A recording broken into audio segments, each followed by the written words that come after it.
2024 সালের জুলাই গণ অভ্যুত্থানের মধ্য দিয়ে বাংলাদেশ একটা পরিবর্তনের স্বপ্ন দেখেছে। বাংলাদেশের মুক্তিকামী জনগণ প্রতিজ্ঞা নিয়েছিল বাংলাদেশে নতুন করে কোনো স্বৈরতন্ত্র এই দেশে ফেরত আসতে দেওয়া হবে না। সেই প্রতিজ্ঞা থেকেই বাংলাদেশের সংস্কারের কার্যক্রম শুরু হয়। 5ই আগস্টের পর থেকেই প্রতি পদে পদে বিএনপি, তৎকালীন বিএনপি সেই সংস্কার কার্যক্রমে বাধা দিয়ে এসেছিল। একটা পর্যায়ে তারা বাধ্য হয়ে ঐক্যমত কমিশনে আসে, কিন্তু ঐক্যমত কমিশনে এসেও প্রত্যেকটা গুরুত্বপূর্ণ সংস্কারে তারা নোট অফ দিছেন, অর্থাৎ তাদের বাধা, তাদের অসম্মতি তারা জানিয়ে এসেছে। সবশেষে তারা গণভোটের জনগণের চাপে, সেই সময়ে রাজনৈতিক বাস্তবতার চাপে তারা গণভোটে রাজি হলেও আমরা দেখতে পেলাম যে নির্বাচনের পর তারা গণভোটকে অস্বীকার করা শুরু করেছে। যেই বিএনপির জন্ম হয়েছিল গণভোটের মাধ্যমে, সেই বিএনপি আজকে জুলাই গণ অভ্যুত্থান পরবর্তী গণভোটকে অস্বীকার করছে। পারতপক্ষে বিএনপি তার অস্তিত্বকেই অস্বীকার করতে শুরু করে দিয়েছে। আমরা খুব স্পষ্টভাবে বলতে চাই, বাংলাদেশের প্রত্যেকটি প্রতিষ্ঠানকে নতুন করে যে বিএনপি দলীয়করণ করছে, এটা আওয়ামী লীগের পথেই বিএনপি বাংলাদেশকে এগিয়ে নিয়ে যাচ্ছে।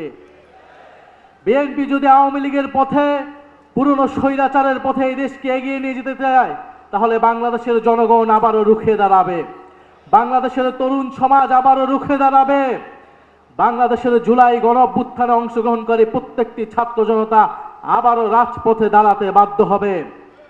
বিএনপি কৃষক কার্ড, ফ্যামিলি কার্ড দিয়ে জনগণের মন ভুলানোর চেষ্টা করছে। কৃষক কার্ড, ফ্যামিলি কার্ড দিতে দিতেই বিএনপির তেল ফুরিয়ে গিয়েছে, জ্বালানি ফুরিয়ে গিয়েছে, অথচ মন্ত্রীরা সংসদে বলছে কোনো জ্বালানি সংকট নাই। বাস্তব সমস্যাকে অস্বীকার করছে, অর্থনৈতিক সমস্যাকে অস্বীকার করছে, দেশে আইন শৃঙ্খলার যে ক্রমান্বয়ে অবনতি হচ্ছে সেটাকে অস্বীকার করছে বর্তমান সরকার। আমরা সর্বাত্মকভাবে এই সরকারকে সহযোগিতা করতে প্রস্তুত ছিলাম দেশের স্বার্থে, জনগণের স্বার্থে, কিন্তু বিএনপি সরকার সেই সকল সহযোগিতা নেওয়ার সকল দরজা বন্ধ করে দিচ্ছে।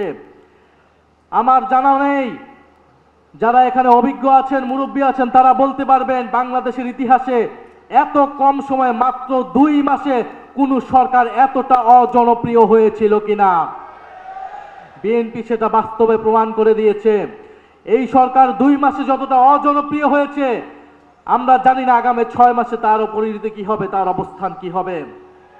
আমরা দেশে কোনো অস্থিতিশীলতা চাই না।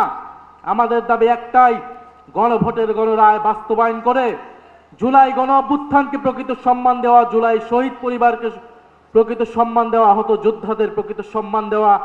আমরা সেটার জন্য রাজপথে আছি, সংসদে আছি। ইনশাআল্লাহ আমরা ঐক্যবদ্ধভাবে আমাদের সে দাবি আদায় করে ছাড়বো ইনশাআল্লাহ। আসসালামু আলাইকুম।